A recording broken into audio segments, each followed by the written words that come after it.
What if the past is still unfinished business? Not in the way movies mean it, with ghosts and curses and hidden chambers that swing open on cue, but in the quieter way the real world works, through half-kept notes, missing photographs, and stories that survive because someone tried too hard to erase them. In the last months of World War II, Europe became a landscape of departures. Trains moved at night with their lights darkened. Trucks rolled without markings. Laboratories were emptied, then burned. Sometimes the buildings were left standing, clean, silent shells, as if the work had simply stepped outside for a moment and never returned. Across that retreat ran a second current, a desperate, feverish inventiveness. When a nation believes it is running out of time, it tries to make time do what it cannot do. It tries to change the rules. It tries to leap over the slow, stubborn staircase of progress. A bell-shaped machine in a buried facility, a viewing device that could see through metal, a generator that ran cold to the touch, a weapon that left bodies intact but stole movement, an aircraft skin that blurred against radar like fog, a suit that flowed like liquid and hardened like steel, notes that hinted, with chilling ambition, at biology shaped into a weapon of selection, tunnels designed for capsules that didn't ride rails so much as glide on invisible forces. These are the sorts of claims that gather dust easily. They arrive wrapped in rumor, translated badly, repeated loosely. They are easy to mock, easy to exploit. They can become a market for thrill seekers, or a stage for politics, or a substitute for real history. And yet, there is a quieter reason these stories endure, not because every detail is true, but because the pattern is recognizably human. In every war, the boundary between discovery and harm thins. The same curiosity that builds a microscope can build a bomb. The same breakthrough that saves lives can end them. And in the frantic final stretch, ethics becomes something people postpone, something they promise to return to later, if later exists. So this is not a hunt for secret superweapons. It's a documentary about the way knowledge moves through time, how it surfaces, how it sinks, and how it is carried by people who are scared, ambitious, idealistic, or simply doing their jobs. Because the artifacts we inherit from that era are not only machines, they are decisions. When the war ended, the world didn't simply exhale, it reorganized. Nations that had been enemies became rivals of a new kind. Intelligence agencies were born into a world where information itself was a weapon. Scientists were not only recruited, they were relocated, renamed, absorbed. Boxes became classified, blueprints became property. A discovery became a bargaining chip. Some technologies, if they existed at all, may have been exaggerated in the telling. Some may have been prototype dreams, rough ideas that left smoke stains on ceilings and nothing else. Some may have been real in principle, but impossible in practice, like sketches of a bridge that can't yet bear weight. But even the false stories matter because they reveal what people were willing to imagine and what they feared others might imagine. And in that space, between what happened and what might have happened, memory becomes slippery. We begin to treat the past like a locked room. If the door is locked, there must be something valuable inside. If records are missing, someone must be hiding them. If a scientist vanished, perhaps they were taken. Sometimes, though, the truth is more ordinary and more unsettling. Sometimes records vanish because they are burned in panic, or lost in transit, or scattered across nations in the chaos of collapse. Sometimes secrecy is not a grand plot, but a reflex, an institution protecting itself, a government avoiding embarrassment, a researcher burying failure, a soldier protecting a source. And still, the question remains. If even a fraction of these inventions were real, if even one device pushed beyond what we thought was possible, what does that mean about the pace of progress? About the inventions we might already have, if war had not demanded silence? About the discoveries we've postponed because they frightened the people who first touched them? This series begins where certainty ends, at the edge of files that stop mid-sentence, at the brink of bunkers found empty. At the moment, a convoy disappears into a snowy road and history refuses to follow. Because whether these stories are fact, exaggeration, or metaphor, they ask something timeless. How many futures have we buried? Out of fear, out of greed, out of shame? And how many of them are still down there, waiting for someone to listen closely enough to hear them? It starts, as so many modern myths do, with a room you're not supposed to know exists, a concrete chamber buried beneath a hillside, fluorescent light that never quite reaches the corners, a smell that is equal parts oil, damp stone, and something metallic, like a handful of coins warmed in the sun. The people who walk here do not talk much. Their words would echo. If you believe the accounts that surfaced later, there was an object in the center of that room that looked almost modest. A bell-shaped vessel. Smooth metal, thick cables, pipes that suggested circulation, pressure, cooling. A machine that didn't resemble a gun or a plane or a tank. It resembled an experiment. And that's what makes the story hard to let go of. Because the most consequential inventions rarely announce themselves in the language of war. They begin as questions. What happens if we spin something faster? What happens if we expose a material to a field no one has tested before? What happens if we push nature past the point where it usually refuses? The alleged machine became known by many names in later retellings, but the bell image stayed. It implied reverence. It implied warning. Bells are for churches and ships and alarms. They are used to call people together. They are used to mark time. They are used when something is ending. In some versions, the bell was said to be filled with strange substances, heavy and luminous, sealed in glass. In others, it was described as producing a vibration that made the air feel thick. People nearby supposedly grew sick. Plants wilted. Instruments behaved strangely. The details vary, and that variation is important. It tells you what kind of story this is. One that has traveled through rumor like a seed carried by wind. Still, consider the environment that could give birth to such a tale.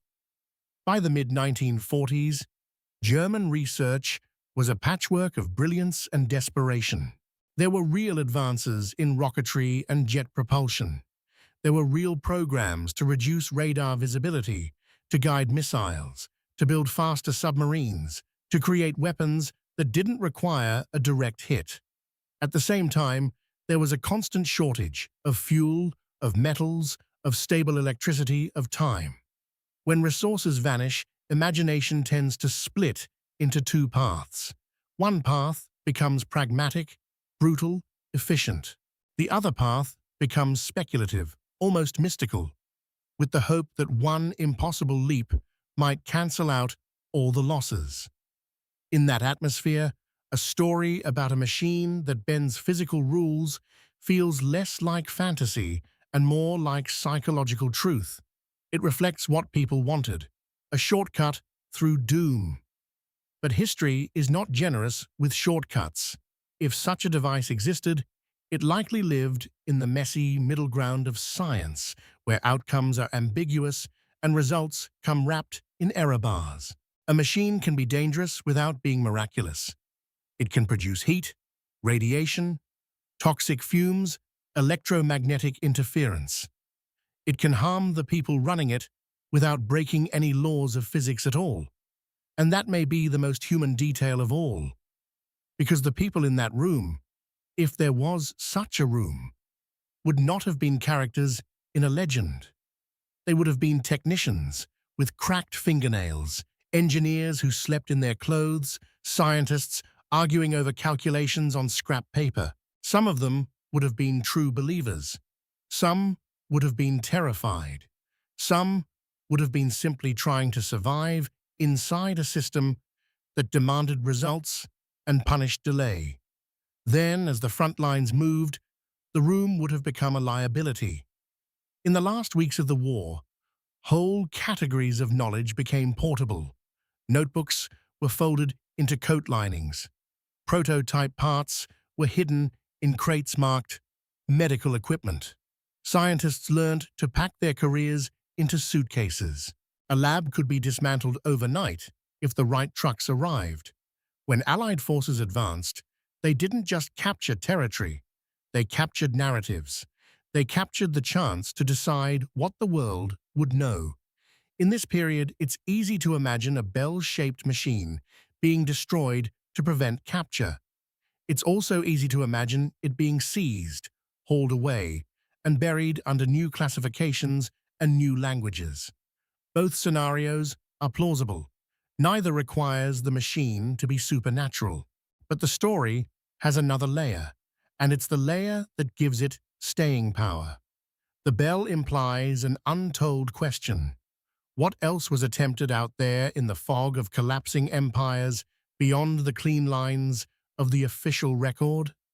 Because for every invention we can point to in a museum, every jet engine, every rocket, every code machine, there are dozens of prototypes that failed, dozens of proposals that never left the page. History tends to archive the successes and erase the awkward, dangerous, unfinished parts. It prefers the arc of progress to the truth of trial and error. And that is where mystery grows. Maybe the bell is a specific object that someone once saw. Maybe it's a composite image made from multiple programs, multiple sites, multiple half-remembered accounts. Maybe it's a metaphor, a way to name a moment when science and fear entered the same room and something changed. What we can say with confidence is this: war accelerates invention, but it also accelerates forgetting. It creates knowledge, then hides it.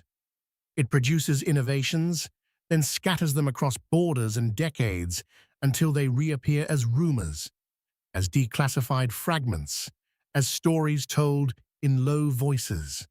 And once the bell is rung, once people believe there is a locked door somewhere in the past, it becomes difficult not to listen for the echo. Because the question isn't only whether that machine existed. The deeper question is why we need it to have existed. What does it say about us that we keep returning to the idea of a single device that could have rewritten the outcome of history? Is it comfort to imagine the past as controllable? Is it fear to imagine that someone else almost gained an advantage we never understood? Or is it something more human and more tender, the unwillingness to accept that so much suffering, so much loss ended not with a miraculous twist, but with exhaustion and rubble and ordinary men signing papers? In the silence after the bell, we're left with a thought that lingers like dust in a beam of light. Maybe the most powerful thing in that underground room wasn't a machine at all. Maybe it was the idea that knowledge can be hidden from time, and that time, if we're not careful, will hide knowledge from us. If the bell is a story about what might have happened in secret, then the next chapter is about what people insisted they saw with their own eyes. Picture a small workshop late in the war, windows taped in an X to prevent shattering, curtains drawn to keep light from leaking into the night. On a bench sits a device that looks like it belongs in a different kind of future. Coils, dials, a viewing tube, a humming power unit. The man who built it speaks softly, not because he is humble, but because he knows how quickly a rumor becomes a death sentence. The claim is simple to say and almost impossible to believe. A machine that could see through solid material. Not with X-rays in the familiar medical sense, but as if the world's surfaces could be peeled away, revealing what was hidden underneath. Metal behind metal, objects inside crates, perhaps even structures inside walls. It's the kind of idea that immediately triggers two reactions. The first is skepticism. The second is desire. Because if you could see through matter, you could rewrite the logic of war. You could find mines without losing soldiers. You could locate hidden weapons, hidden people, hidden doors. You could confirm a lie without firing a shot. You could make secrecy obsolete. And that is why stories like this attach themselves to the end of empires. When the old world is collapsing, people become obsessed with the possibility that someone, somewhere, possessed a tool that could have changed everything. But here's what matters. The dream of seeing through objects wasn't unique to one country or one program. Scientists had been exploring parts of that dream for decades. X-rays existed, radar existed, early forms of imaging and scanning were evolving. The boundaries of electromagnetism were being tested in laboratories that looked more like kitchens than the sterile clean rooms we imagine today. So what exactly would a see-through device have been? In the most grounded interpretation, it could have been an early attempt at what we now think of as advanced sensing, using electromagnetic waves, reflections, interference patterns. Something crude and finicky, maybe capable of detecting voids, dense objects, or differences in material. A prototype that worked only under specific conditions, producing images that required interpretation, like reading clouds. In the more sensational retellings, the device becomes nearly magical, an all-purpose truth machine. But real technology is rarely so obedient. It doesn't hand you a clear photograph of what you want to know. It gives you noise, and then it gives you the responsibility to make meaning from it. That responsibility is where ethics begins. Imagine an intelligence officer holding such a device. Imagine what it would do to the concept of privacy, of sanctuary, of hiding. Imagine what it would do to civilians, to prisoners, to anyone whose survival depended on being unseen. The ethical tension is the same tension that runs through every major leap in surveillance, the promise of safety paired with the appetite for control. Technology doesn't only reveal, it changes the relationship between the watcher and the watched. During the war, that relationship was already brutally asymmetric. Whole populations were searched, catalogued, moved. The difference between life and death could be a name on a list. A new tool that improved detection would not simply be an instrument, it would be an amplifier. And that is why, if such a device existed, it would have been both coveted and feared. As the war ended, the race shifted from building to gathering. The victors wanted not only territory, but knowledge. They wanted the people who knew how to build the next generation of machines. They wanted the half-finished designs, the notebooks written in cramped handwriting, the prototypes that might work if given another year. This is where history becomes murky, not because it's supernatural, but because it is bureaucratic. Programs were compartmentalized. Documents were labeled, boxed, archived, reclassified, translated, sometimes misfiled. Scientists were relocated under new contracts. Technology was absorbed into new industries under different names. And over time, a fragment becomes a legend. Perhaps a workshop did exist, and someone did build a crude imaging device that worked in ways not widely understood. Perhaps it was seized and became part of a classified effort elsewhere. Perhaps it failed and was abandoned. Perhaps it never existed at all. And the story grew from the simple fact that people desperately wanted it to exist. Because consider what it offers psychologically. A see-through machine is not just a tool, it's a fantasy of certainty. It's a promise that the world can be made transparent, that hidden things can be forced into the open, that ambiguity can be eliminated. But ambiguity is the natural state of human life. We don't see each other's motives clearly, we don't see our own futures. We don't even see our own pasts without distortion. Memory is a kind of lens, and it has scratches. When we tell stories about devices that pierce walls, we might be confessing something quieter. How much we resent not knowing. How much we fear being deceived. How much we long for a clean, unblinking truth. And yet, if we had such truth, would we be kinder? Or would we simply become more efficient at doing harm? In the last days of the war, people were already living inside systems of extreme knowing. Files, records, interrogation reports, informants. It didn't create compassion. It created power. So maybe the most unsettling aspect of this rumored invention isn't whether it worked. It's the mirror it holds up to us. Because whether the machine was real or imagined, the hunger behind it is real. The hunger to uncover, to expose, to strip away, to turn life into something measurable. And the question that follows is not technical. It's human. If we could see through everything, every wall, every crate, every locked door, would we finally feel safe? Or would we simply discover, with clearer vision, how much darkness lives not behind the walls, but inside the people holding the device? There's a kind of silence that follows a scream you didn't hear. In the early accounts of a certain weapon, witnesses describe something like that. No explosion, no shrapnel, no dramatic fireball, just an invisible force crossing distance, and then bodies reacting as if their strings had been cut. People collapsed. Some were found with no obvious wounds. Some were unable to move, their muscles refusing to answer.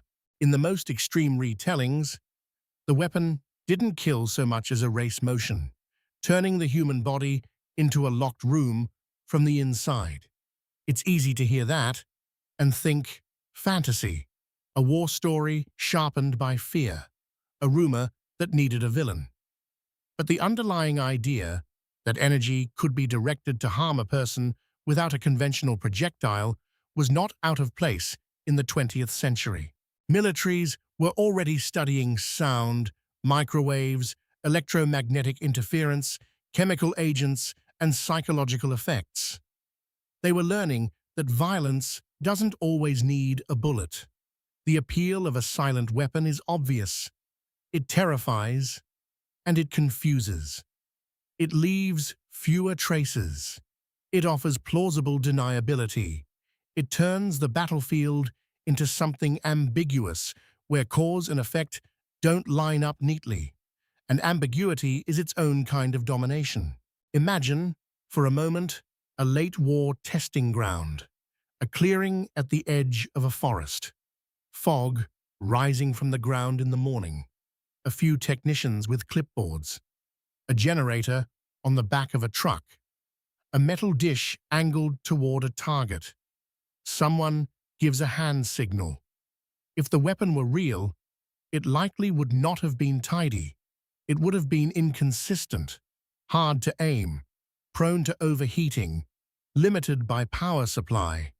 It might have worked only at short distances, only under certain atmospheric conditions. It might have produced effects that were frightening but not controllable.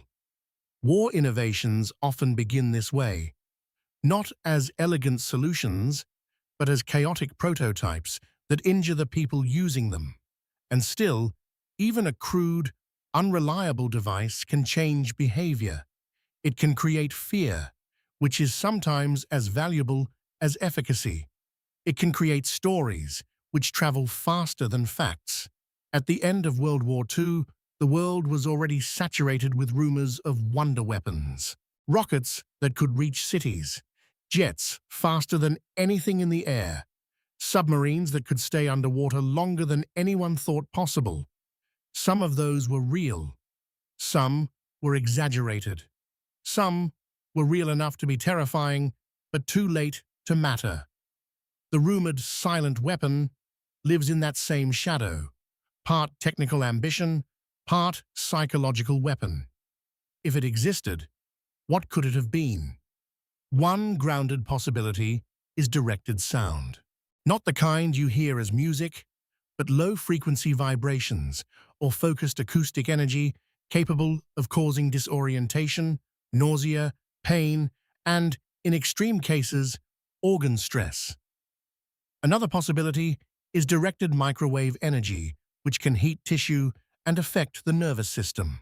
Yet another is a form of electromagnetic interference that disrupts electronics, less useful against bodies, more useful against equipment, but often blurred in the public imagination into a single category of invisible menace. In the chaos of war, observers might describe effects they didn't understand with the language of the uncanny. A soldier who collapses without visible injury becomes proof of an unseen beam. A group that becomes ill after exposure to fumes becomes evidence of energy. A panic response becomes a paralysis story, and once the story is told, it becomes a container for fear. But there is another dimension here that's harder to speak about. Some weapons don't need to be widely deployed to be consequential. They only need to exist as a possibility inside the minds of decision-makers. A rumored capability can influence negotiations, troop movements, research priorities. It can create an arms race in the imagination before it becomes an arms race in the lab. After the war, that imagination did not dissolve. It changed uniforms. The Cold War turned the world into a landscape of listening stations and classified budgets. Nations became obsessed with invisible advantages. Not only bombs, but signals. Not only tanks, but information. Not only killing, but incapacitating. Controlling. If there were any experiments in directed energy, any preliminary work in non-lethal or ambiguously lethal methods, it would have found a new home. Not necessarily because it was effective, but because the idea itself was too tempting to discard. And what happens to knowledge that is too tempting? It gets hidden behind language. It becomes research. It becomes countermeasure development. It becomes a line item. It becomes a classified report whose conclusions are buried under redactions. It survives as rumor because the official record is deliberately incomplete. So we're left, again, at the boundary between what can be proven and what can be imagined. But this chapter is not only about devices, it's about what war does to the definition of acceptable harm. A bullet is obvious, it is loud, it is honest in its brutality. You can point to it and say, this is violence. An invisible weapon changes the moral landscape. It invites people to believe they can hurt without being seen as hurting. It turns cruelty into a technical problem. How to deliver pain efficiently, how to control bodies without blood. That is not a new impulse. It's an old one, dressed in modern machinery. And perhaps that's why the story persists, because it speaks to something in us that doesn't want to admit its own capacity for invention in the service of harm. If a silent weapon existed, we can argue about its physics. We can debate whether the accounts were exaggerated, whether the effects were misinterpreted, whether the device ever left the test range. But even if it never existed, the desire for it did. The desire to make violence cleaner, to make it deniable, to make suffering look like accident. like illness, like fate. And that desire forces a question that is as relevant now as it was then. When technology gives us new ways to harm without leaving obvious scars, do we become more humane? Or do we simply become more skilled at pretending we are? On a clear night, radar is a kind of touch. It sends out an invisible pulse and waits for the world to answer. A coastline replies. A storm replies. An airplane replies. And in that reply, a distant object becomes a mark on a screen, an abstraction that can be tracked, intercepted, destroyed. During World War II, this new sense reshaped everything. It shifted the advantage from speed to detection, from camouflage to signal. It turned the sky and sea into spaces where being seen first often mattered more than being first. So it's no surprise that as radar advanced, so did the urge to disappear from it. Picture a late-war airfield before dawn. The metal ribs of hangars glow faintly under blackout lamps. A crew chief walks around a parked aircraft with a flashlight hooded by his hand.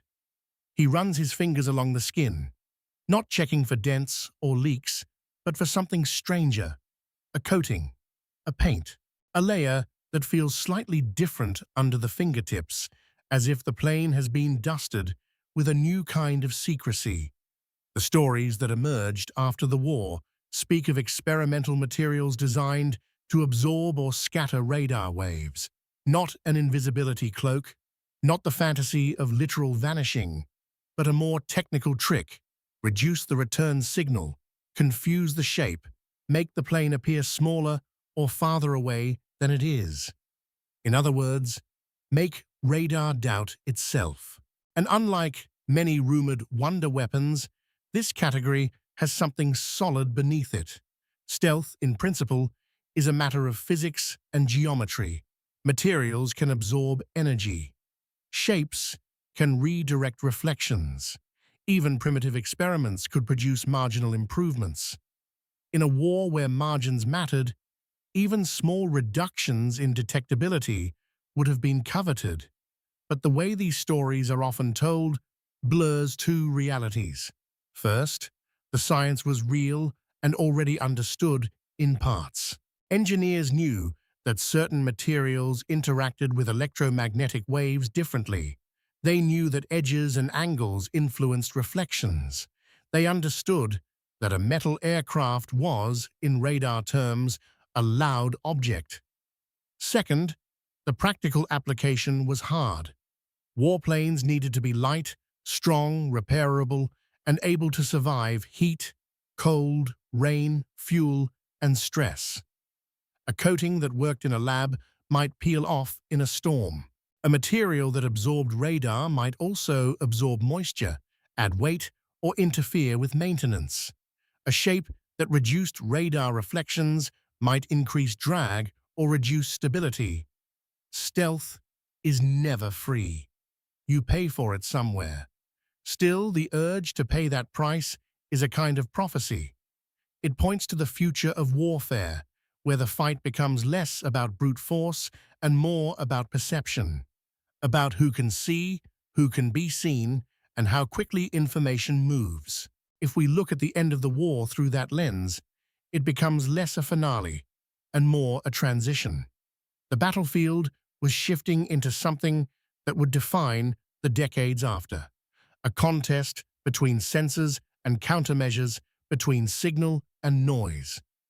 And that contest doesn't remain on the battlefield. It leaks. Because the question of visibility is never only technical, it is social, it is personal. It changes the way people behave when they believe they are watched. Radar was a military technology, but its logic is familiar in our modern lives. We live among systems that detect, track, and categorize. Cameras on street corners, data trails, algorithms, the constant low hum of observation. In such a world, stealth becomes not just an aircraft feature, but a human desire. We want to choose what is visible about us. We want to control our outlines. We want to move through the world without every surface reflecting our presence. That desire is understandable. It is also dangerous. In wartime, reducing visibility can save lives. It can also enable attack. It can shift power toward the actor who can strike without warning. It can erase accountability. So when we imagine late-war scientists painting experimental coatings onto aircraft, we're not only imagining a technical experiment, we're watching an ethical one. What happens when the ability to see no longer implies the ability to be seen in return? Reciprocity is a quiet stabilizer in human affairs. In a conversation, it's the sense that if I look at you, you can look back. In a society, it's the idea that power should be observable and therefore accountable. Stealth breaks reciprocity. It creates asymmetry. And asymmetry is intoxicating. In the ruins of the war, many people wanted a clean narrative. Villains defeated, heroes victorious, history corrected. But technology doesn't respect moral closure. It persists, it migrates, it gets repurposed. A coating invented in one context can be refined in another. A trick of absorption and reflection can become a doctrine. A set of experiments can become a lineage.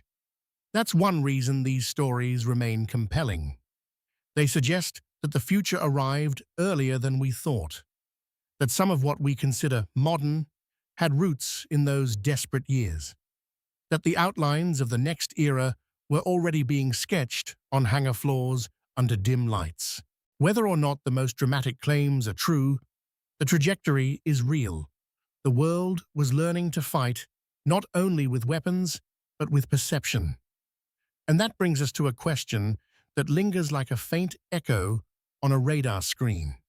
When survival depends on being unseen, what do we become willing to hide about our machines, our motives, and ourselves?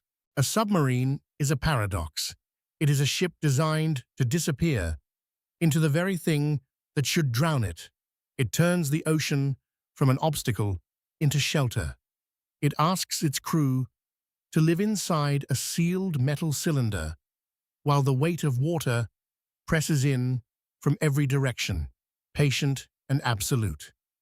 During World War II, submarines were already fearsome, but they were also limited. Batteries ran down, air became stale. Crew fatigue turned into a kind of slow-burning danger.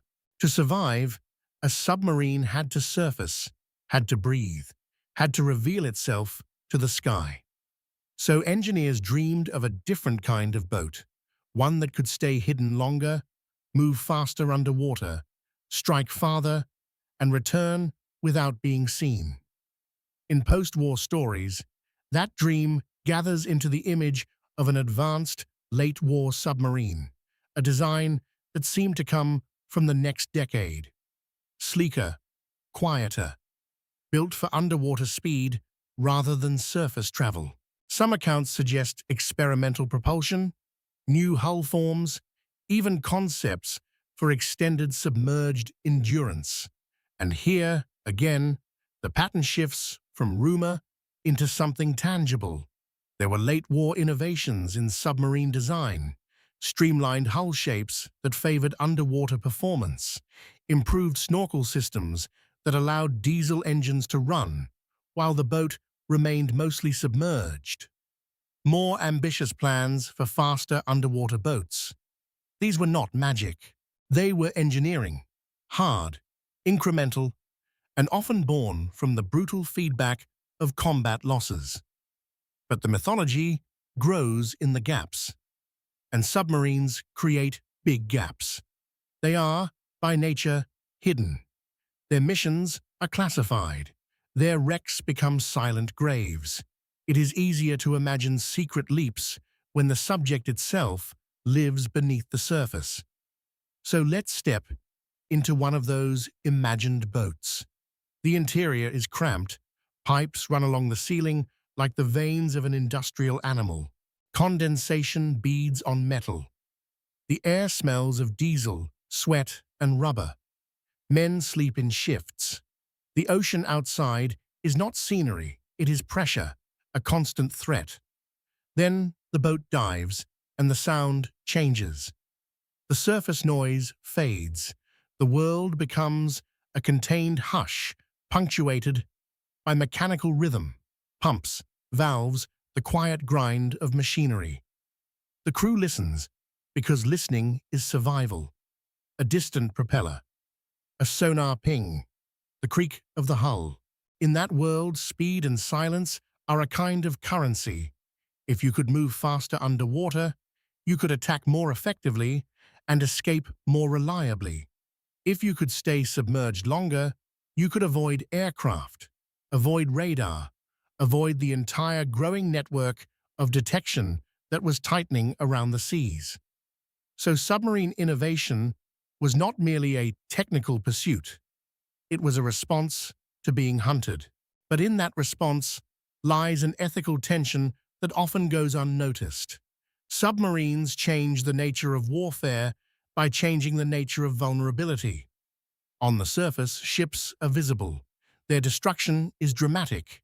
Their surrender can be witnessed. There's a kind of accountability in visibility, however imperfect. Underwater, things vanish. A ship is torpedoed, and then it's gone. Survivors may never be found. The ocean absorbs evidence. This makes submarines effective. It also makes them psychologically unsettling. They turn the sea into a place where death arrives without warning, and the perpetrator is invisible. Late in the war, both sides were pushing to master that invisibility. Some designs leaned toward greater underwater speed, others toward longer endurance, some toward new weapons, some toward survival technologies that reduced the need to surface. After the war, the captured designs, the captured engineers, the captured lessons became seeds planted in new soil. What had been a desperate innovation for one navy could become a foundational concept for another. And that leads us to the haunting part. The war ended, but the underwater contest did not. It migrated into a new rivalry, deeper and colder. Submarine technology became one of the pillars of post-war strategy. It wasn't only about sinking ships anymore. It was about deterrence, about hidden missiles, about the ability to strike without being found, about a threat that exists as long as it cannot be confirmed absent. That is the logic of the unseen. When you can't locate the danger, you have to treat the entire ocean as potentially hostile. You have to plan for ghosts. And ghosts demand resources. They demand vigilance. They demand paranoia, if we're being honest. This is how innovation becomes entangled with fear in a way that lingers for generations. A late-war design improvement is not simply an engineering triumph. It is a step in a chain that leads to a world where oceans are patrolled by silent machines carrying weapons capable of ending cities.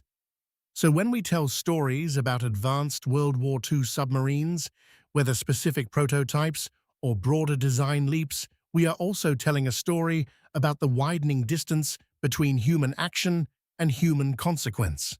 A captain turns a key and a hatch seals, and then, hours later, a ship burns on the horizon without ever seeing its attacker. The decision is close. The outcome is far. That distance changes the mind. It makes it easier to think in terms of targets rather than people. It makes war feel like an abstract contest of systems. It makes the ocean a chessboard rather than a living world filled with sailors, families, and futures. And yet, inside the boat, war remains intimate. Men breathe the same recycled air. They eat and sleep and fear together. They hear the creaking of the hull as if it's the voice of the sea, reminding them that physics does not care about ideology. That is the paradox again.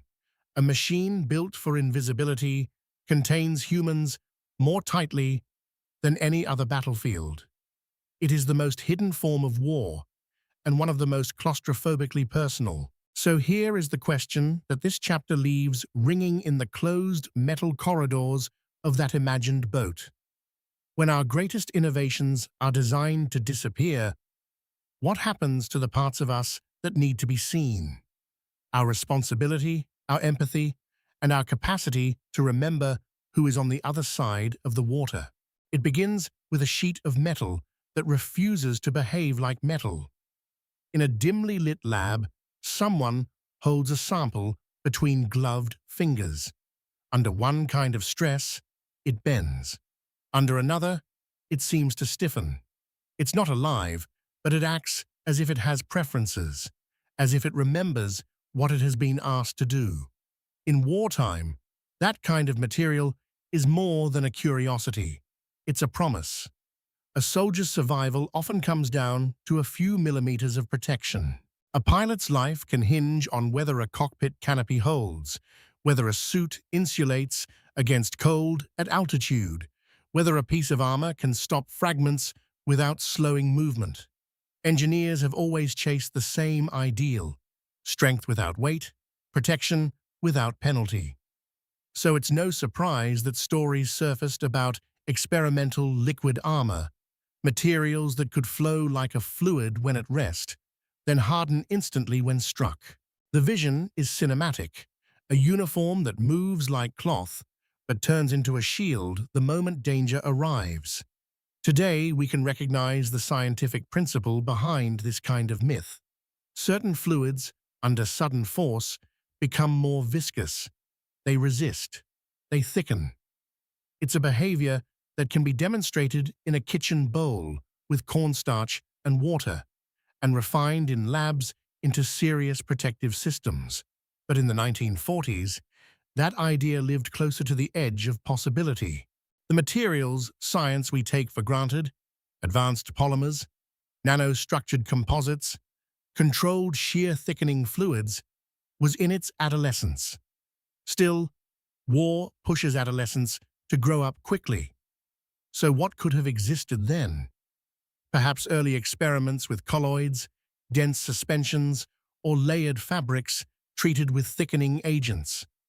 Perhaps crude prototypes, heavy and impractical, showing hints of a concept that wouldn't mature until later. Perhaps, in some retellings, the phrase liquid armor simply became a dramatic shorthand for any new protective coating, any improved plating, any clever laminate that spread impact energy differently. A myth can grow from a metaphor. But whether the material was real, exaggerated, or misnamed, the deeper story is about the human body and our changing relationship to it. War is a factory for vulnerability. It turns flesh into a logistical problem. How do you move men across open ground without losing them?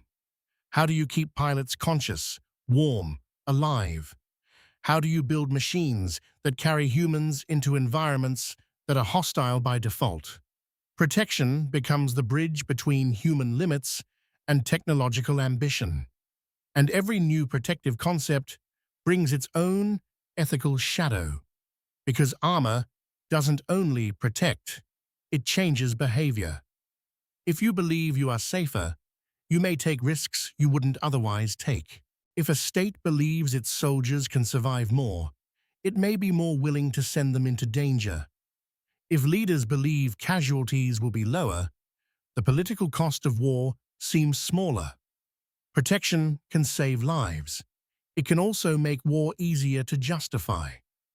This is one of the quiet contradictions of military innovation. The technologies that reduce suffering can also extend the conditions that produce suffering. Imagine a soldier wearing a suit that feels like a second skin, moving freely, then stiffening in the instant of impact.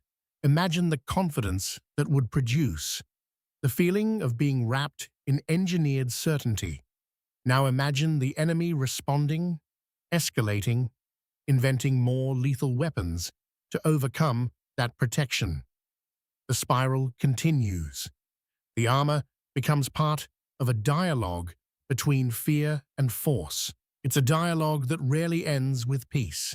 It ends with the next phase. If any version of liquid armor existed in late war research, it would have traveled into the post-war world with the rest of the captured ambitions. Materials science became one of the great frontiers of the 20th century, quietly underpinning everything from aerospace to medical devices. And in that frontier, military funding often played the role of patron, accelerating the development of substances that eventually entered civilian life. This is how war reshapes the everyday. A military obsession becomes a consumer product. A protective compound becomes a sports pad. A high-performance fabric becomes a winter jacket. A technology born from fear becomes a feature sold as comfort. And we rarely remember the origin story. But even in its most benign modern forms, the idea of armor, especially armor that feels invisible, touches something ancient in us. We are soft creatures in a hard world. We bruise, we break, we fear.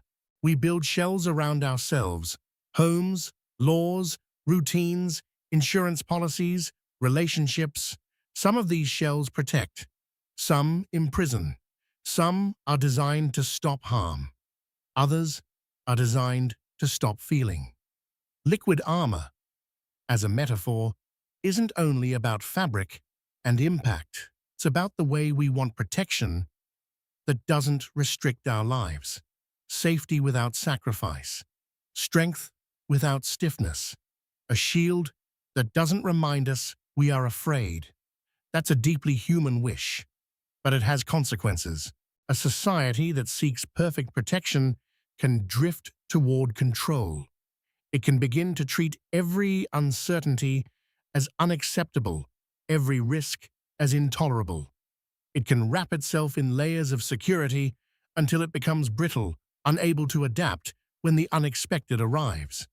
And war, in particular, teaches a dangerous lesson: that safety can be engineered through dominance. Armor then becomes not a means of survival, but a means of superiority. So when we hear stories of late-war experiments in protective materials, we should listen not only for technical plausibility, but for what the story reveals about our relationship to vulnerability. Do we invent to protect life or to preserve power?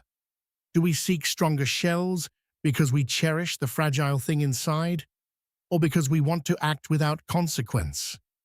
In the end, the most important question isn't whether a suit could harden like a shield.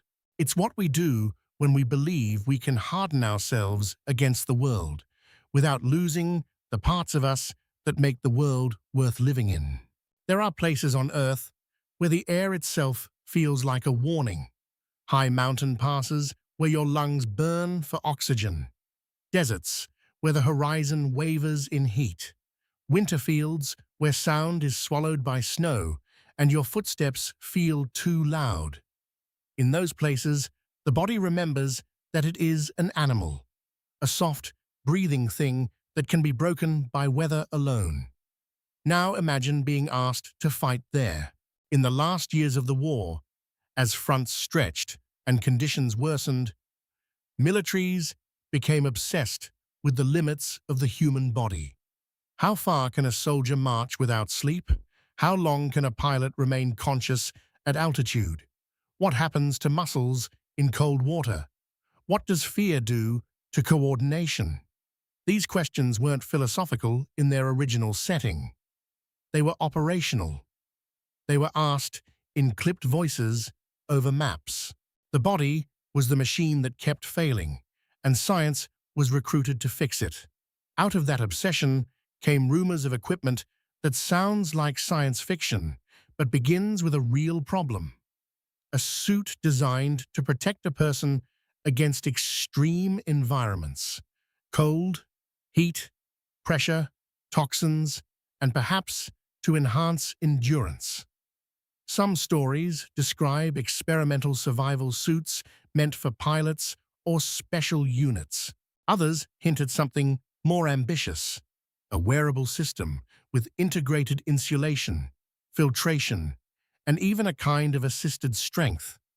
Not a superhero costume, but a prototype of what we now call a life support system, portable technology that expands the envelope of human survival.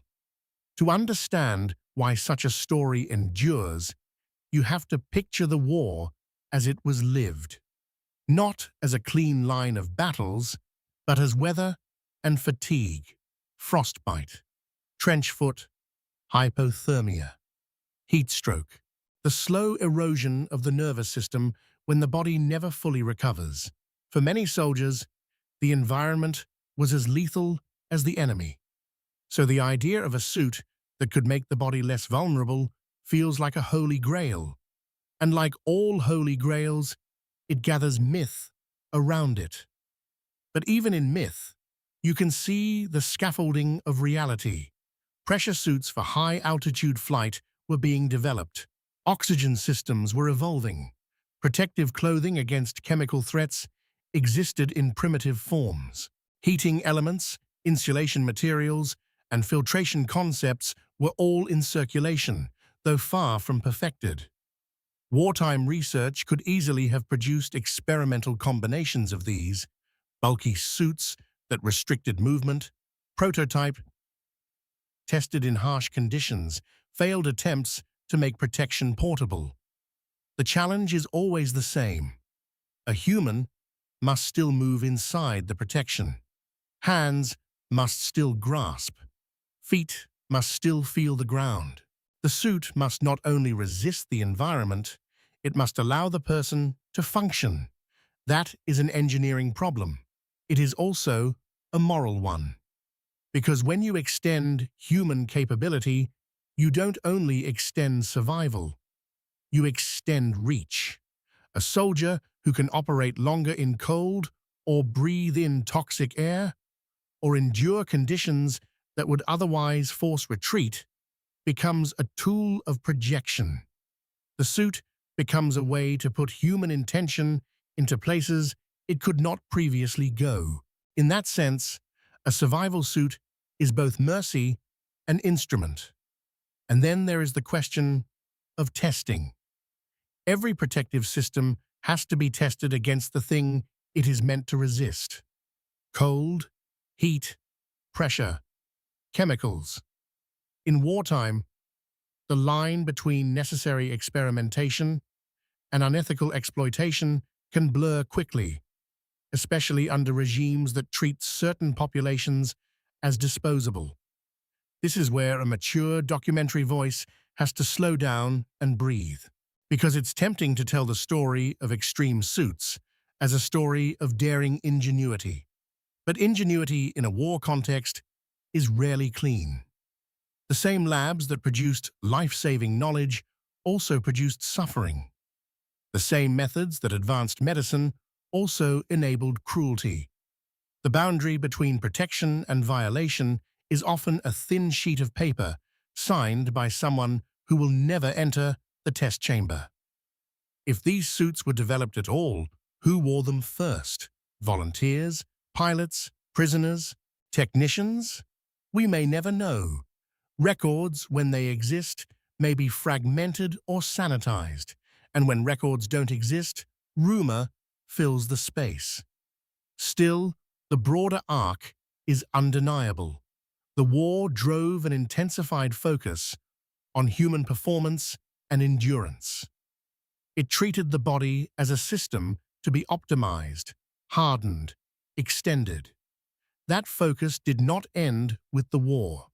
It continued into new contexts: aviation, space exploration, deep-sea diving, industrial safety. The same questions migrated into peacetime research, where they could be asked with more time, better ethics, and sometimes, though not always, more care. That is one of history's strange gifts. Technologies born in crisis can later be redirected towards survival rather than harm. But the shadow remains, because a suit that protects you from cold can also protect you while you carry out violence. A suit that filters air can also enable chemical warfare. A suit that expands endurance can also expand the duration of suffering inflicted. Technology doesn't decide its purpose. People do, and people, under pressure, tend to choose purpose based on fear. So maybe this chapter isn't really about a specific suit at all. Maybe it's about the way war teaches societies to mistrust the natural limits of being human. Limits become enemies. Vulnerability becomes shame. Dependence becomes weakness. We start to believe that if we can engineer ourselves into something less fragile, we will finally be safe. But fragility is not only a defect, it is a teacher. It forces humility. It forces cooperation. It reminds us that we need each other, that we cannot dominate weather or time or mortality without cost. A suit can protect the body. It cannot protect the soul. And that brings us to the question this chapter leaves hanging in the cold air like visible breath. When we invest so much effort in overcoming human limits, do we become wiser and more compassionate? Or do we simply become more capable of reaching places where our old mistakes can follow us? Some inventions don't announce themselves with noise. They arrive as a change in the air of a room, a tightening of access, a new kind of silence in conversation, a locked cabinet that wasn't there yesterday. They arrive as the sudden importance of tiny things, a vial, a culture dish, a handwritten label. In the stories that orbit the darker edges of late-war research, biology appears not as medicine, but as strategy. The idea is both ancient and modern. If you can influence life at its most fundamental level, you can influence history without needing a tank. You can weaken an enemy without meeting them on a battlefield. You can select, target, disrupt. And that is where the stories become difficult, because they brush against real human pain. During World War II, there were atrocities committed in the name of science and purity that cannot be softened into metaphor. There were real programs that treated human beings as test material. There were real efforts to weaponize disease and to rationalize cruelty with the language of research. So when we speak about rumored biological inventions that could have changed the world, the first responsibility is to be honest about what is known. The era contained genuine horrors, and the line between rumor and documented crime can be thin in this territory. But there is another layer that often gets overlooked. Not all biological innovation is overtly weaponized. Some of it is simply the expansion of capability, new methods to culture organisms, new techniques in chemistry, new insights into physiology. In wartime, these capabilities can be used for healing and for harm, sometimes simultaneously. That dual use is what makes biology uniquely unsettling. A lab tool can be a scalpel or a weapon, depending on the hand that holds it. So let's frame this chapter not as a sensational hunt for secret plagues, but as an exploration of a quiet truth. By the 1940s, humanity was beginning to understand that life could be manipulated with intention. This shift didn't happen in one country or one program. It was global. Antibiotics were emerging. Vaccines were improving. Genetics was developing a vocabulary for inheritance and variation. Chemists were learning to synthesize compounds that affected living systems. Researchers were mapping how the body responds to toxins, stress, deprivation. In the wrong context, this knowledge becomes a toolkit for domination. Imagine an office in a government building where the windows are always closed. The walls are lined with files. An official reads a report about disease transmission, about incubation periods, about susceptibility. The report is written in technical language, calm and clinical, and yet it describes, in effect, how to cause suffering. This is one of the ways evil becomes possible. It wears the clothing of administration. In some of the late war myths, there are claims of projects aimed at creating selective biological effects, ideas about targeting certain populations, about engineering outcomes. Often these claims are exaggerated, distorted, or collapsed into a single narrative that is easier to repeat than it is to verify. But even as myth, they carry a warning. Once a society begins to classify human beings as categories rather than individuals, the leap to optimization becomes frighteningly short, and war accelerates classification.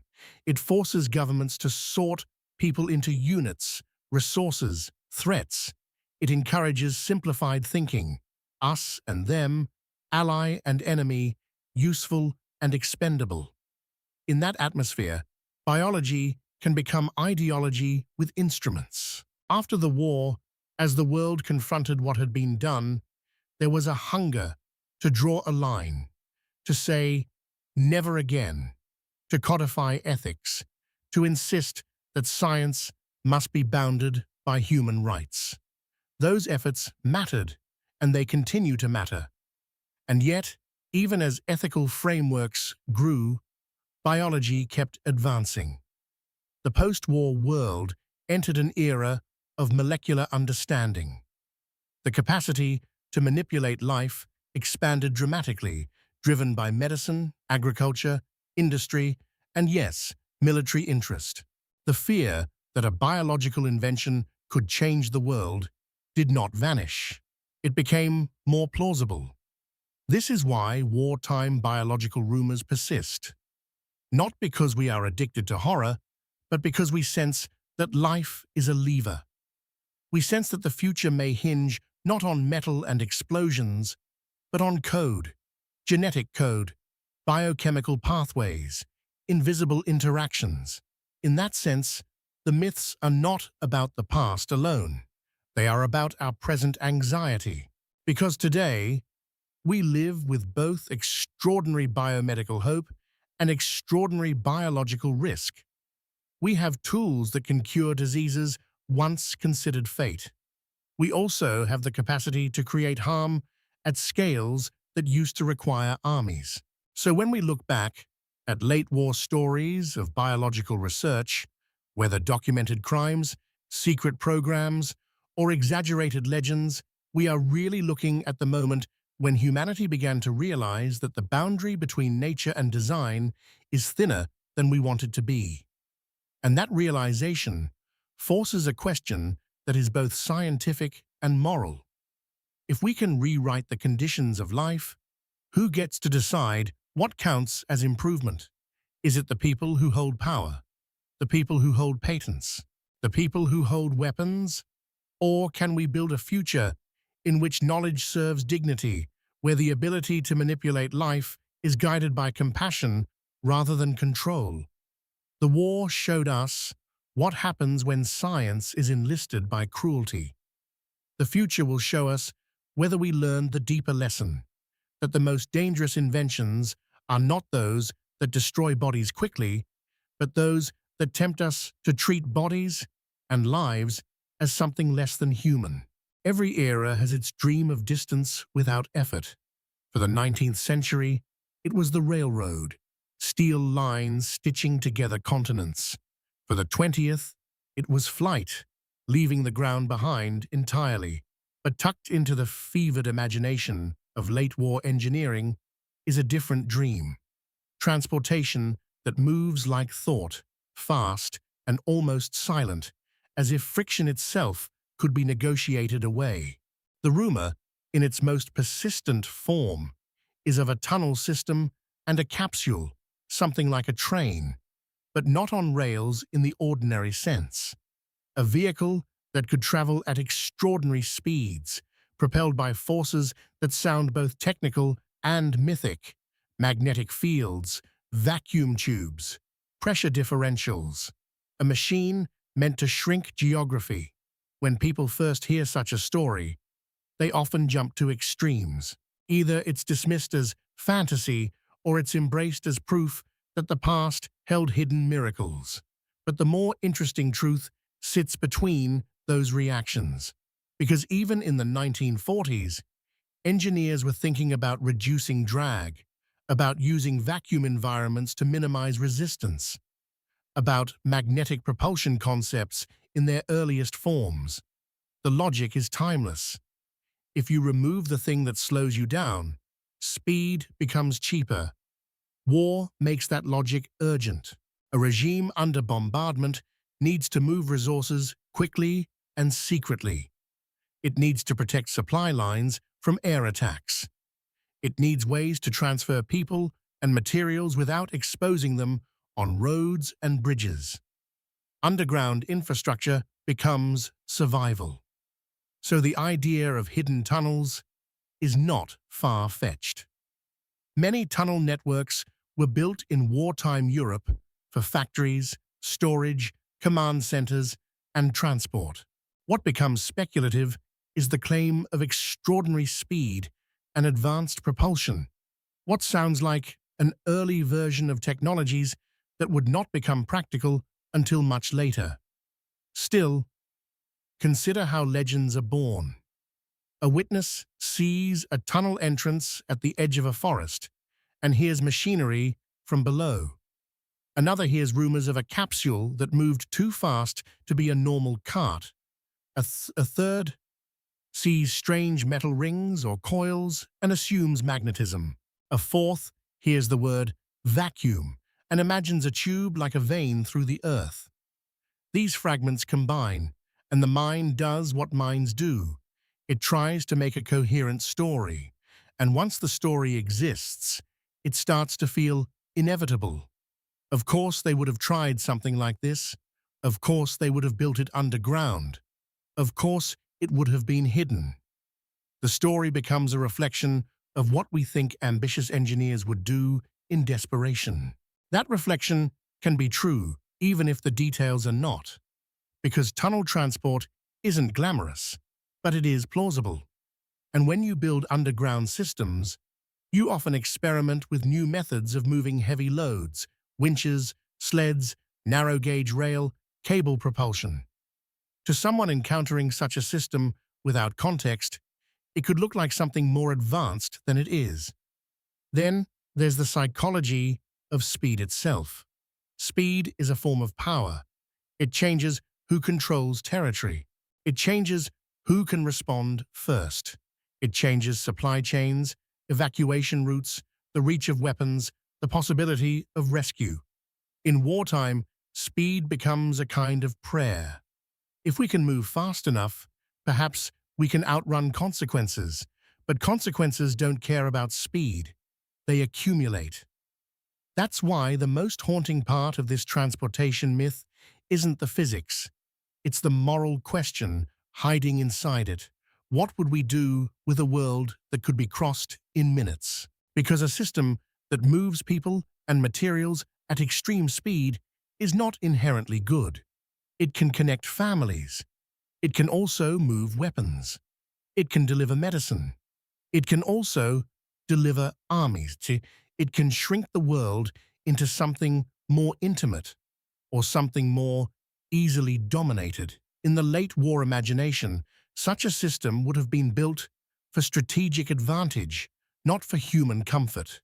It would have been aimed at survival, at secrecy, at control. And if parts of it existed, if there were tunnels, transport experiments, prototypes, then those parts would have been irresistible to the post-war hunger for captured knowledge. They would have been studied, copied, buried in reports, perhaps even used as inspiration for later projects that emerged under new flags and new funding. This is how technology travels, not as a single leap, but as a chain of hints. And the chain doesn't always lead where we expect. Sometimes a wartime tunnel becomes a peacetime subway. Sometimes a secret transport system becomes a civil infrastructure project. Sometimes an idea that begins in fear becomes, decades later, a way to make life more humane. But the reverse is also true. Sometimes an idea that could have made the world smaller becomes a way to make violence faster. So in this chapter, the tunnels are not just tunnels. They are the metaphorical arteries of history, pathways through which knowledge and ambition flow, often hidden from view.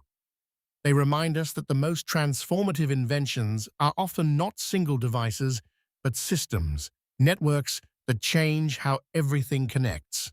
And that brings us to a human question that sits at the end of the tunnel, where the light becomes uncertain. If we had built a world where distance no longer protects us, where everything is reachable immediately, would we use that closeness to understand one another better? Or would we simply find new ways to reach each other with harm? Speed can shrink the world, but only wisdom can make that smaller world livable. The most frightening inventions are not always the ones that explode. Sometimes they are the ones that promise to replace the human decision with a mechanical one. In the late stages of World War II, as bombing intensified and battlefields shifted faster than messages could travel, militaries faced a cruel problem. The world was moving at speeds beyond human reaction. A pilot could be dead before a warning reached him. A missile could be launched, and the question wasn't how to aim it, it was how to keep up with it. So engineers began to imagine weapons that could think in a limited way. Not conscious, not alive, but responsive. Devices that could sense, adjust, correct their path, and keep moving toward a target even as the target moved. Today, we call this guidance and control. In the 1940s, it was still new enough to feel like a threshold. In post-war retellings, there are claims of advanced guided weapons, missiles, bombs, even unmanned aircraft with steering systems that could lock on in ways that seemed almost modern. Some of these stories are anchored in real developments: rocket programs, early guided bombs, radio control, primitive sensors. Others drift into exaggeration because the idea of a weapon that can find you carries its own mythic charge. To be hunted by something that does not tire, does not hesitate, does not pity, this is an old human fear. It appears in folklore as beasts and curses. In modern war, it takes the shape of an algorithm in metal. Imagine a test range at dusk. A technician adjusts a dial. Another watches a scope. The weapon sits on a rail or hangs beneath an aircraft, inert, waiting. The air smells of fuel and dust. Someone counts down. The weapon ignites and lifts, suddenly alive with motion. For a moment, it is only speed and flame. Then, if the guidance works, it becomes intention. It turns. It corrects. It follows. And in that turning is a philosophical shift. Violence begins to separate from immediate human presence. A rifle requires a finger on a trigger. A guided weapon requires planning, targeting, authorization. But once released, it acts with a kind of autonomy. It continues the decision beyond the reach of the decision-maker's conscience. This distance between choice and consequence is one of the great themes of modern history. Technology stretches it. Bureaucracy stretches it further. War stretches it to the breaking point. In the late war context, guidance systems were often crude. Radio signals could be jammed. Sensors were unreliable.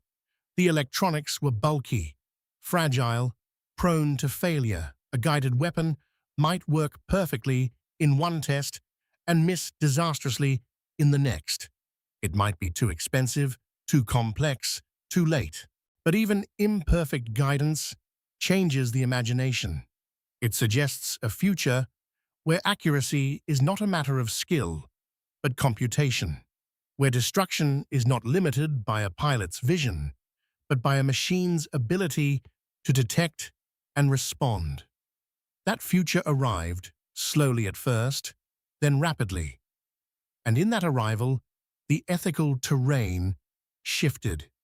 Because if you can strike precisely, you can tell yourself you are being humane.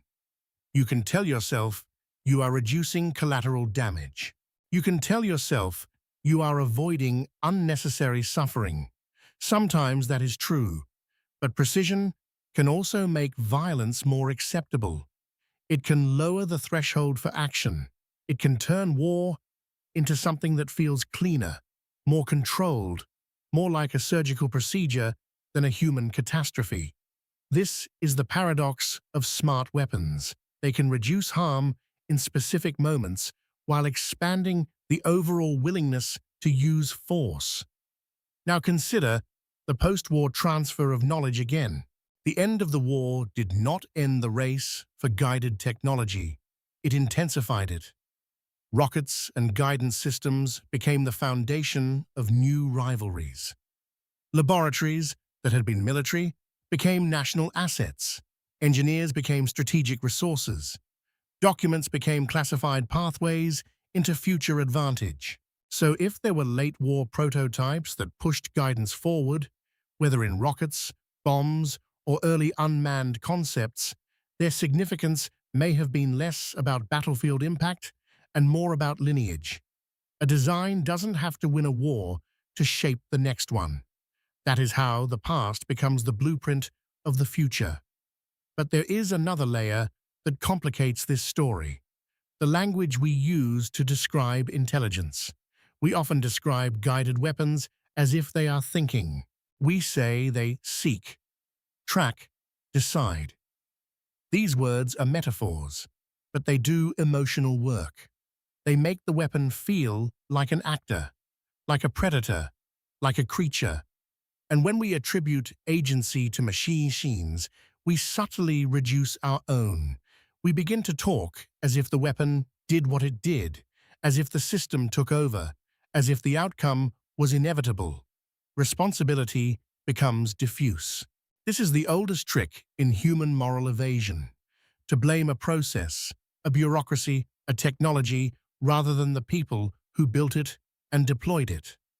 So when we look back at rumors and realities of late-war guided weapons, we should ask not only what was built, but what it did to the human psyche. What did it normalize? What did it make easier to imagine?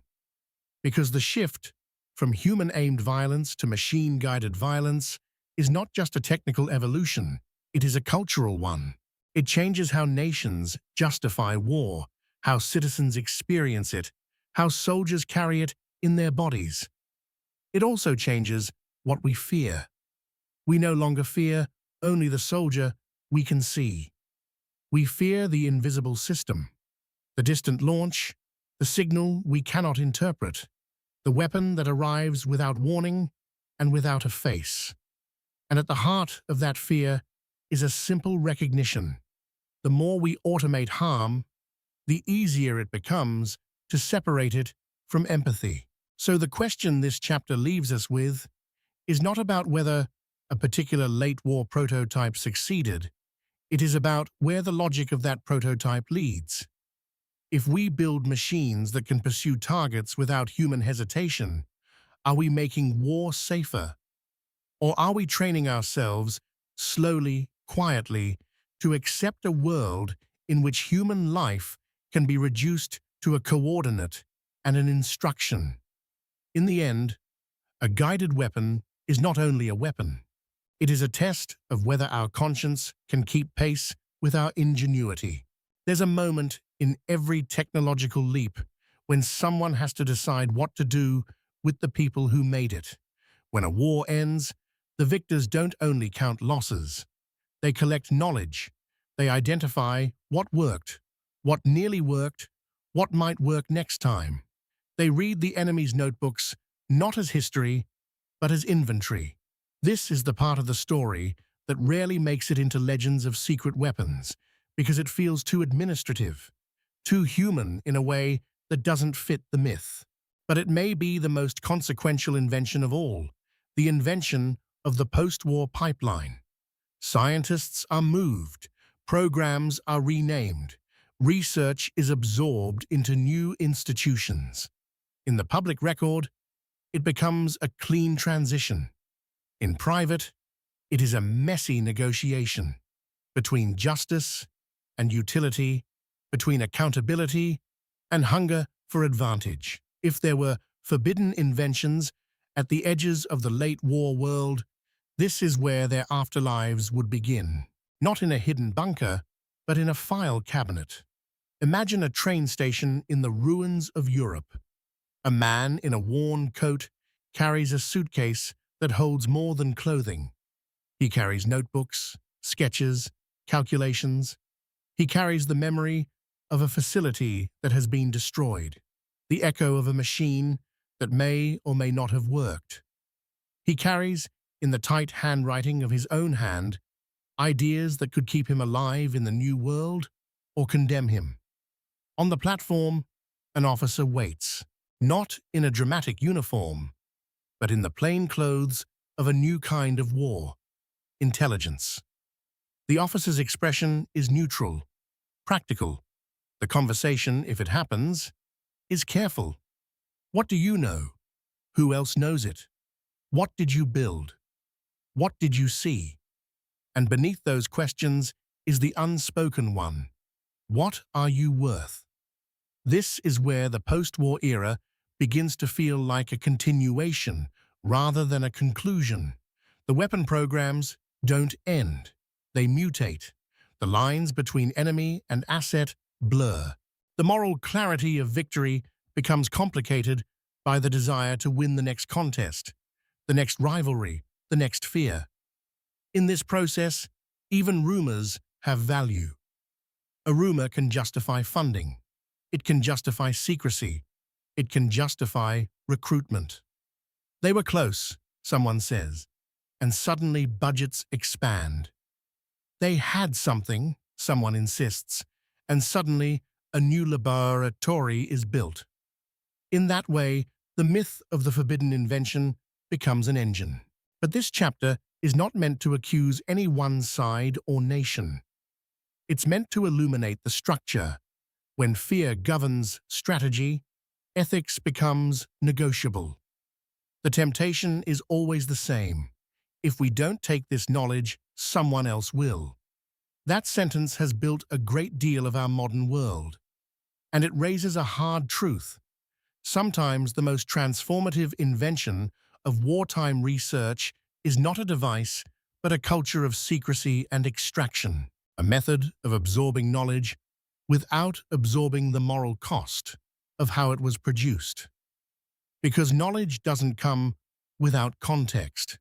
It comes from choices, from environments, from the treatment of people, from the funding priorities that shaped it. When we strip an invention from its origin story, we make it easier to use without remorse. That stripping can be deliberate. The post-war pipeline often involved washing the past clean enough for the future. Some scientists were celebrated, some were hidden, some were punished, some were protected. The decisions were inconsistent, shaped by politics and strategy as much as by justice. And even when justice was pursued, the pursuit faced the same dilemma. How do you punish individuals without losing the knowledge that might save lives later? How do you preserve ethical standards without handing advantage to rivals? These are not comfortable questions. They don't have tidy answers. But they are part of the legacy of that era. Because while legends focus on machines, the bell, the beam, the stealth coating, the real world often changes through institutions, through patterns of recruitment, through the creation of research complexes and classified programs that persist for decades. This is how the 20th century became the century of hidden development. Not hidden in caves, but hidden in bureaucracies. And the hidden development changed what society expects from truth. We became used to not knowing. We became accustomed to classified.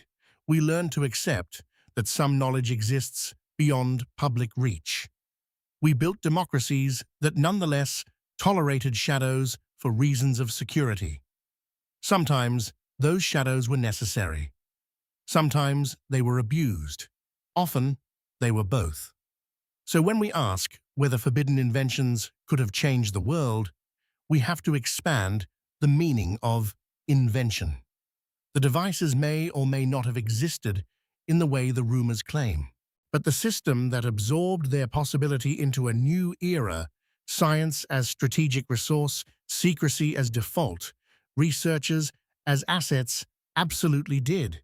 And that system changed the world. It shaped the Cold War. It shaped technology. It shaped the relationship between citizens and their governments. It shaped the culture of innovation itself, where breakthroughs could be celebrated publicly while their origins remained obscured. And here is the human cost. When too much knowledge is removed from public understanding, people begin to fill the gap with their own stories. Conspiracy blooms in silence. Myth grows where transparency should have been. The absence of information creates hunger. The hunger creates narratives. The narratives can become more powerful than the facts because they satisfy emotions the facts cannot. So perhaps the lesson of the post-war pipeline is not only, in the end, every forbidden invention story turns into a story about evidence. Not only what exists, but what can be shown, what can be verified, what can be repeated, what can survive the long, grinding machinery of time. This is where the documentary camera lingers, not on the dramatic claims, but on the spaces between them, on the missing pages, the burned archives, the contradictory testimonies, the way a rumor shifts shape as it moves across decades and languages, absorbing the fears and hopes of each new listener. Because history is not a single narrative. It is a mosaic made from fragments, and the fragments are uneven. Some are stone, official records, recovered prototypes, photographs, signed orders. Some are sand, stories passed from one person to another until the edges erode.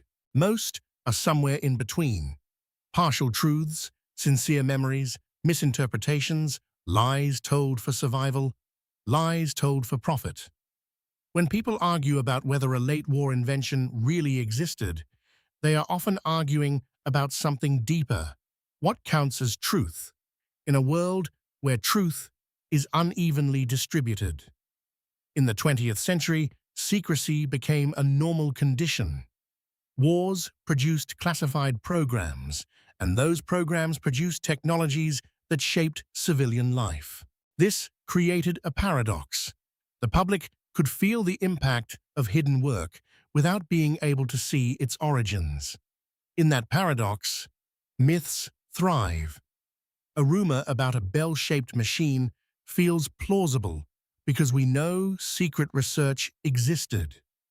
A story about a see-through device feels plausible because we know imaging technologies evolved rapidly. A claim about silent weapons feels plausible because we know nations explored non-traditional methods of harm. A whisper about tunnels feels plausible because we know underground networks were built. The myths ride on the back of real patterns. And when patterns are real, details can become almost irrelevant. People don't need proof of the bell to believe that something was hidden. The bell becomes a symbol for the hiddenness itself. This is why these stories are sticky. They don't require perfect accuracy to be emotionally true, but emotional truth is not the same as historical truth. So let's slow down and look at the forces that distort. First, fear. In wartime and its aftermath, fear makes the unknown feel larger. It turns ordinary experiments into extraordinary threats. It encourages exaggeration, because exaggeration feels like preparedness. Second, pride. Nations want to believe they were close to miracle solutions. Individuals want to believe they were near something world-changing. Even a failed prototype can be remembered as almost successful if that memory rescues someone's identity from defeat. Third, shame. Some records are destroyed not to hide genius, but to hide crime. Not to conceal a breakthrough, but to conceal who suffered. Shame creates silence, and silence creates fertile ground for speculation. Fourth, profit. There is always a market for mystery. Once a story attracts attention, attention attracts money. Details are embellished to keep the audience listening. Fifth, the simple limits of memory. Time rewrites us.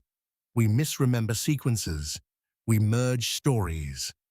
We attach one dramatic detail to another because it feels right. These forces don't prove or disprove any particular invention. They explain why, even when we cannot know everything, we continue to tell ourselves certain kinds of stories. And then there is the final force, longing. Longing is the quiet engine beneath much of our fascination with lost technology.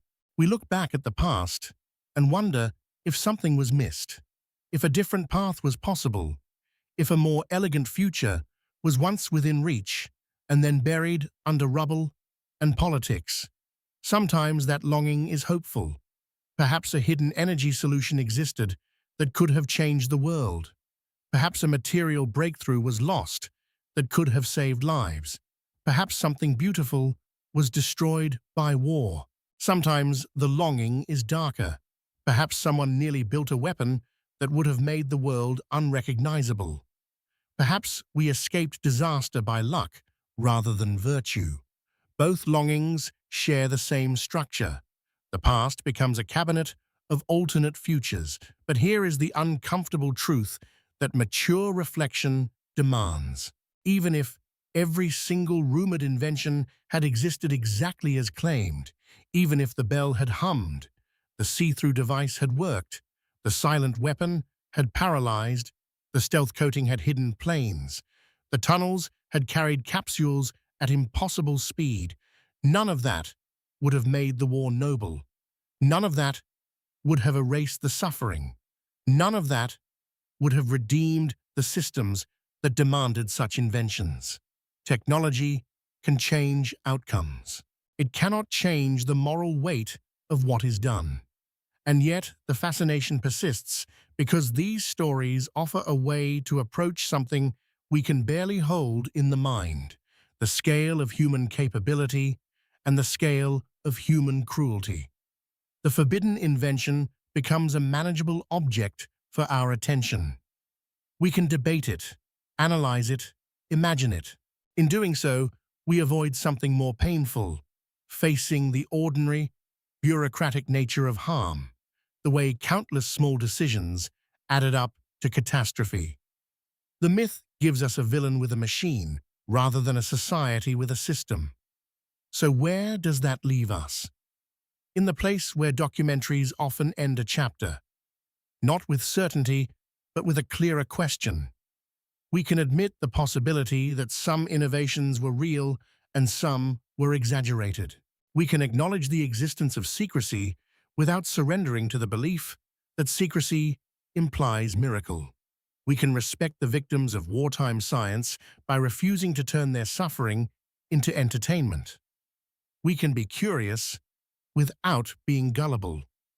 And we can recognize that the most important legacy of those forbidden inventions is not the devices themselves. It is the lesson about how knowledge behaves under pressure. When fear rules, curiosity becomes weaponized. When power is unchecked, ethics becomes optional. When records are destroyed, myths fill the void. When we forget, we become easier to manipulate. So the question that remains at the end of this penultimate chapter is the one that matters most for the future. In a world where technology keeps accelerating and secrecy still shapes what we know, how do we build a culture that can tell the difference between mystery and myth without losing the humility to admit what we might be wrong about? Because the point isn't to solve every rumor. The point is to become the kind of people who can hold uncertainty with integrity and still choose humanity over fear. In the quiet after the story, you can hear what it was really about. Not a bell-shaped machine in a bunker, not a beam weapon, not tunnels or coatings or suits that turn fear into fabric. Those are the images our minds grab, because images are easier than questions. But underneath the images is a single thread: how the human desire to know becomes tangled with the human desire to win. World War II was not only a conflict of armies, it was a conflict of imagination. It showed what happens when intelligence, engineering, and scientific curiosity are placed inside a furnace of urgency and ideology. It showed how quickly progress can be redirected toward harm when the goal becomes dominance rather than understanding. And it left behind a landscape of unfinished things, unfinished prototypes, unfinished archives, unfinished moral reckonings. That unfinishedness is why the rumors keep returning. We sense, in our bones, that history never closes neatly. It leaves drawers half open. It leaves gaps that invite the mind to reach in and guess. The temptation is to treat those gaps as evidence of hidden marvels. But often, the gaps are evidence of something more mundane and more human: collapse, panic, secrecy, shame, and the sheer messiness of the world ending and restarting under a new name. Still, the stories matter. They matter because they teach us how we relate to uncertainty. Some people respond to uncertainty by inventing certainty. They cling to the boldest claim because it feels like control. Others respond by refusing curiosity altogether, dismissing anything that can't be proven instantly. Both reactions are understandable. Both can become traps. The more mature path is harder: to stay curious without becoming credulous, to demand evidence without losing wonder, to respect history's complexity without turning complexity into an excuse for cynicism. That maturity is not just an intellectual posture, it is a moral one. Because the real danger is not that a hidden invention might exist. The real danger is that we become the kind of society that assumes hidden inventions are inevitable and therefore accepts secrecy as permanent, ethics as negotiable, and human dignity as collateral. If we believe the past was shaped by unaccountable power, we may start to believe the future must be too. But the future is not a machine that runs on inevitability. It is built slowly by choices. Consider what we have learned from the arc of these stories. We have learned that war accelerates innovation, but also accelerates forgetting. It produces knowledge, then buries it. It forces people to work in compartments, then leaves those compartments locked long after the emergency ends. We have learned that technology is never just technical. It changes behavior. It changes what leaders imagine they can do. It changes what citizens tolerate. It changes how responsibility is distributed, sometimes so widely that no one feels it. We have learned that the most seductive inventions are not always the most destructive. They are the ones that promise to remove discomfort, to remove uncertainty, remove vulnerability, remove accountability, remove the need to see the other person's face. And we have learned that whenever knowledge is developed in the shadow of cruelty, it carries a question forward through time. Can we use what was learned without repeating the conditions that produced it? These lessons are not confined to the 1940s. They belong to our moment. Today, innovation moves at a speed that would have seemed impossible to the scientists in those bunkers and workshops.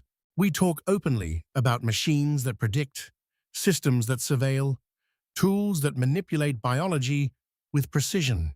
We celebrate progress, we fear it, we live inside it. And the same ethical tension remains. Will we build tools that widen the circle of human dignity, or tools that narrow it? The answer will not come from a single invention. It will come from the culture around invention, how we fund it, how we regulate it, how we teach it, how we talk about it, how we remember its costs. This is where the story returns to its beginning. What if the past is still unfinished business? Not because a secret machine is waiting to be discovered, but because the moral questions raised by that era are still with us. They are unfinished because every generation inherits the temptation to trade ethics for advantage, to turn curiosity into control, to hide harm behind technical language. The war is over, but the pattern can repeat if we let it.